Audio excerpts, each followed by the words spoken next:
పాలేరులో TDP YCP మద్దతు పొందిన కాంగ్రెస్ ఆ పార్టీల నేతలతో ప్రచారం చేయించుకోవాలని చూస్తోంది. ఓట్లు బదిలీ కావాలంటే మద్దతు ఇవ్వడంతోనే సరిపోదని, ఆ పార్టీ నేతల ప్రచారం కూడా అవసరమేనని అంటోంది కాంగ్రెస్. ఆ క్రమంలో టీడీపీ వైసీపీ తెలంగాణ నేతలతో 2-3 రోజులైనా ప్రచారం చేయించేందుకు పీసీసీ స్థాయిలో ప్రయత్నాలు మొదలుపెట్టింది. పాలేరు ఉప ఎన్నికల్లో తమ పార్టీ అభ్యర్థి ఏకగ్రీవానికి సహకరించాలన్న కాంగ్రెస్ విజ్ఞప్తికి స్పందించిన టీడీపీ వైసీపీలు పోటీ నుంచి తప్పుకున్నాయి. బీజేపీ పోటీకి దూరంగా ఉంది. దీంతో ప్రధాన పోటీ టీఆర్ఎస్ కాంగ్రెస్ ల మధ్యకు మారింది.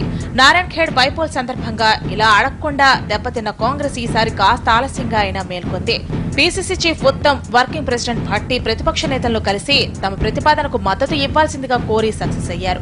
సిట్టింగ్ ఎమ్మెల్యే మరణించినప్పుడు వారి కుటుంబ సభ్యులు బరిలో ఉంటే సానుభూతి సంప్రదాయాన్ని పాటిస్తూ పోటీకి దూరంగా ఉండటానికి అంగీకరించిన టీడీపీ వైసీపీలు కాంగ్రెస్ క్యాండిడేట్ కు మద్దతు కూడా ప్రకటించాయి.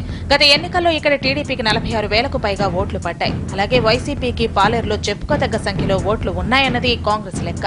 ఈ ఓట్లు మొత్తం తమ అభ్యర్థి సుచరితకు బదిలీ అయితే గెలుపు ఈజీ అని భావిస్తోంది.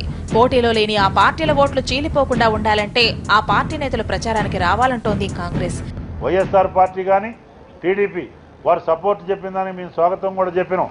కేవలం సపోర్ట్ చెప్పి కూర్చునే కంటే ముఖ్య నాయకులందరూ కూడా పాలేరులో మకాం వేసి, అటు నామా నాగేశ్వరరావు, అటు ఉన్నటువంటి సండ్ర వెంకటవీరయ్య, ఎవరైతే స్వర్ణకుమారి వాళ్ళ తెలుగుదేశం, ఇటు మరి వైఎస్ఆర్ పార్టీ సంబంధించినటువంటి తెలంగాణ అధ్యక్షుడు కానీ, ఎంపీ, ఎమ్మెల్యే, అక్కడ స్థానికులు అందరూ కూడా విగరస్గా ట్రూ లెటర్ అండ్ స్పిరిట్ ఏదైతే మీరు మరి మానవతా దృక్పథంతో చేశారో ఆ దిశలో మీ కేడర్ను కూడా కార్యోన్ముఖం చేయాల్సినటువంటి అవసరం ఉంది.